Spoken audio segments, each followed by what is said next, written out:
கர்த்தருடைய பரிசு நாமத்திற்கு ஸ்தோத்திரம் உண்டாவதாக. இன்று கர்த்தருடைய வார்த்தை, யாதொரு விக்கிரகத்தையும் சொரூபத்தையும் நீ உனக்கு உண்டாயிருக்க வேண்டாம். யாத்ராகமம் 20:4. ஆமீன். கர்த்தர் இந்த நாளில சொல்லுகிற வார்த்தை என்னன்னா, ஐடியல் வர்ஷிப் கூடாது. எல்லா மதத்திலயும் இந்த விக்கிரகங்களை வணக்கறது இருக்கு. கிறிஸ்தவத்துல கூட இருக்கு. அநேகர் நம்ம சொல்வதை கேட்டிருப்போம்.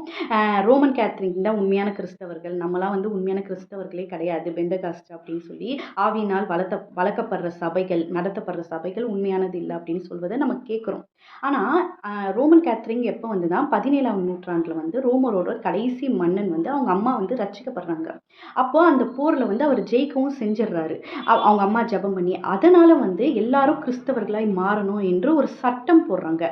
ராஜா சொன்னா அதை செஞ்சுதான் ஆகணும். அப்படி செஞ்சுதான் அநேக கிறிஸ்தவர்களாய் மாறினாங்க. ஆனா ரோம சாம்ராஜ்யத்தின் வீழ்ச்சியே அங்கதான் தொடங்குச்சு. அப்புறம் அநேகர் பேர் வணங்குறாங்க.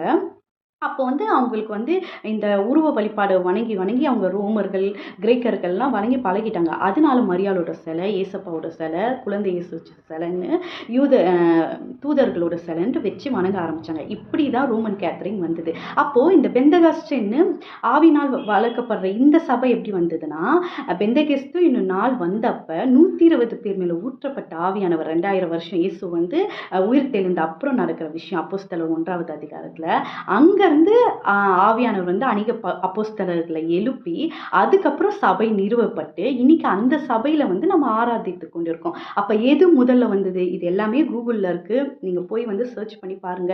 தெரியாததை தெரிஞ்சுக்கோங்க. ஐடியல் வர்ஷிப்பை நிறுத்துங்க. அது கர்த்தருக்கு பிரியம் இல்லாத காரியம். இந்த வார்த்தைகள் உங்களுக்கு பிரயோஜனமா இருக்கும்னு நம்புறேன். இந்த 10 கட்டளைகளை நீங்க ஃபாலோ பண்ண ஆரம்பிங்க. கர்த்தர் உங்களோடு இருப்பார், உங்களோடு பேசுவார், இடைப்படுவார். கர்த்தர் இந்த வார்த்தைகளை ஆசீர்வதிப்பார். கேட்ட யாவரும் ஆசீர்வதிக்கப்பட்டவர்களாம். ஆமீன். ஹல்லேலூயா.